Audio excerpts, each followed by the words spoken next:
Welcome back to our online Bible study of Daniel chapter 4.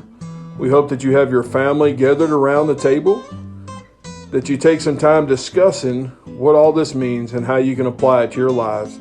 This will not only help you grow individually, but as a family as well. And I know that it will help us grow as a church at large as we go out and serve the Lord in everything we do. Let's get started. This chapter is really King Nebuchadnezzar's testimony. He testifies about how great God is, how powerful God is, and how he came to the conclusion that he was the one and true God. Is that your attitude?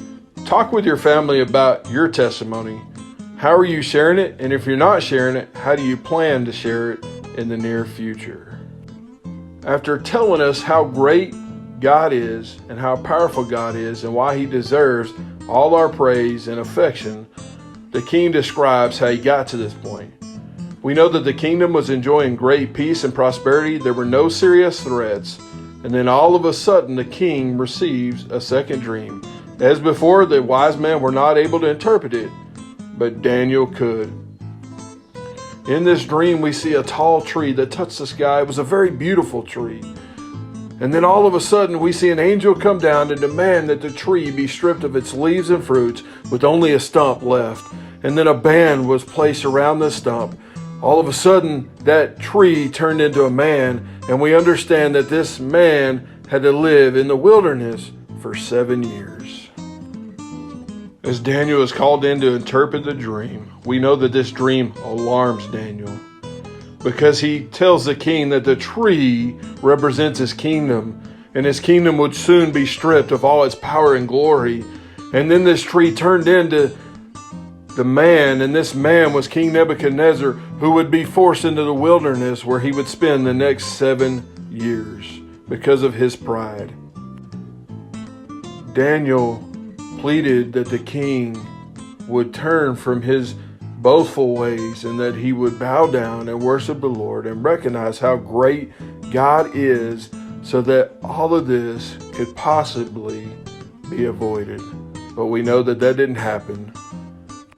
Shortly after Daniel had interpreted the dream, we see the king walking on the walls of the city, and as he surveys the kingdom, he starts to think to himself and declare, "Look at everything that I have built. How great am I?"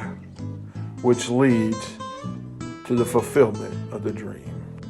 The angel come down and demanded that the king be stripped down, and he was drove in to the wilderness for 7 years.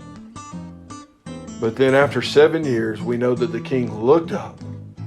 He acknowledged God. He surrendered to God, and he was restored. And we're not only told that he was restored, but he was restored to a greater and more powerful position because he finally humbled himself before God. Wrap up this time together discussing humbleness. What does that mean? How do we humble ourselves?